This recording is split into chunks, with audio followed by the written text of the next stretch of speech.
গত 17 বছর ওই স্বৈরাচার সরকার আমাদের সন্তানদের, আমাদের যুব সমাজকে মাদকের দিকে ঠেলে দিয়েছে। সেই মাদক থেকে আমাদের সন্তানদেরকে মাঠে আকৃষ্ট করে আমরা একটি মাদক মুক্ত সমাজ করতে চাই, আমরা একটি মাদক মুক্ত বাংলাদেশ করতে চাই।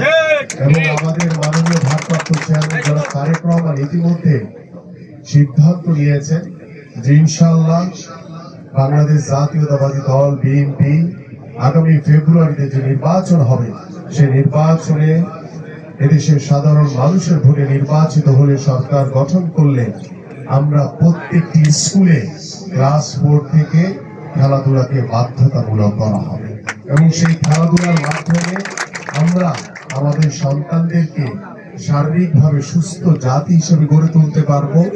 আমরা সেই স্কুলের ক্লাস 4 থেকে যখন আমাদের সন্তানরা খেলবে, সেখান থেকে আমরা ভবিষ্যতে বাংলাদেশ দলের জন্য অনেক খেলোয়াড় আমরা বের করতে পারবো। শহীদ রাষ্ট্রপতি জিয়াউর রহমান নতুন করে একটি অনুষ্ঠান করেছিলেন। সেই অনুষ্ঠানের মাধ্যমে সাংস্কৃতিক জগতের অনেক ট্যালেন্ট উঠে এসেছিল, যারা পরবর্তীতে বাংলাদেশের সাংস্কৃতিক জগৎকে তারা ডমিনেট করেছে। ঠিক ওই একই আদলে আমাদের মাননীয় ভারপ্রাপ্ত চেয়ারম্যান জনাব তারেক রহমান ইতিমধ্যে সিদ্ধান্ত নিয়েছেন যে আমরা নতুন করে স্পোর্টস নামে আমরা সারা বাংলাদেশে প্রত্যেকটি জেলা বিভাগ থেকে ট্যালেন্ট হান্ট করে তাদেরকে রাষ্ট্রীয় সরকারি খরচে তাদের পড়াশোনা এবং খেলাধুলার সকল দায় দায়িত্ব সরকার নেবে। আমরা এভাবে চাই যে আমাদের সাংস্কৃতিক, আমাদের ক্রীড়াঙ্গনের মাধ্যমে আমরা আমাদের সন্তানদেরকে মাঠে আকৃষ্ট করে একটি সুস্থ জাতি হিসেবে গড়ে তুলব, একটি মননশীল জাতি হিসেবে গড়ে তুলব এবং আমাদের মাননীয় ভারপ্রাপ্ত চেয়ারম্যান জনাব তারেক রহমানের যে নির্দেশনা যে আমরা প্রত্যেকটি কাজ হবে এদেশের সাধারণ মানুষের জন্য। এই স্টেডিয়ামে বিগত দিনে যে স্বৈরাচারী দোসররা ছিলেন, তারা যে স্টেডিয়ামের পরিবেশ নষ্ট করেছে, এটাকে পুনরুদ্ধার করার জন্য বরিশাল মহানগর বিএনপি বদ্ধপরিকর।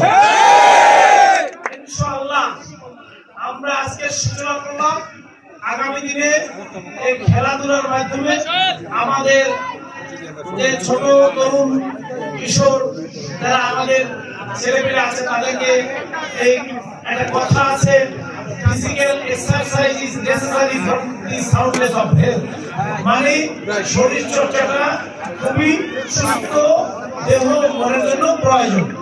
আমরা সেটার আয়োজন করেছি। ইনশাআল্লাহ বিএনপির মাননীয় ভারপ্রাপ্ত চেয়ারম্যান আমাদের সাংগঠনিক জনাব তারেক রহমান আপনাদের সবাইকে সালাম জানিয়ে শুভেচ্ছা জানিয়েছেন। আমরা আপনাদের এই যে খেলার নৈপুণ্য যেটা দেখিয়েছেন, আমরা আমরা অত্যন্ত আশাবাদী যে আগামী দিনে এখান থেকে জাতীয় দলের অনেক প্লেয়ার বের হয়ে আসবে।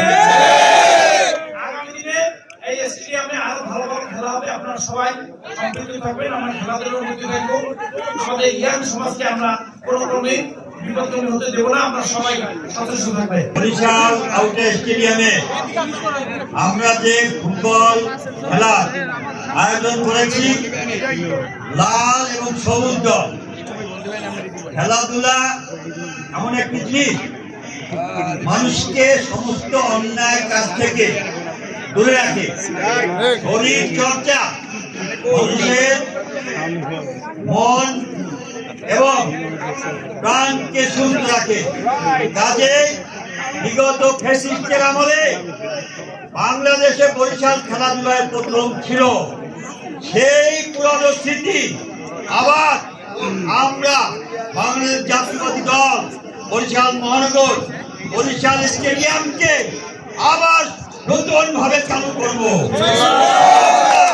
এই যে ফুটবল খেলা আজকে বরিশাল মহানগরের উদ্যোগে আমরা চালু করলাম, আমরা আশা করব আগামী দিনে বরিশালের যে ঐতিহ্য ক্রিকেট, বাস্কেটবল, ভলিবল, ফুটবল, হাডুডু সমস্ত খেলা আমরা এখানে প্রবর্তন করব। আছে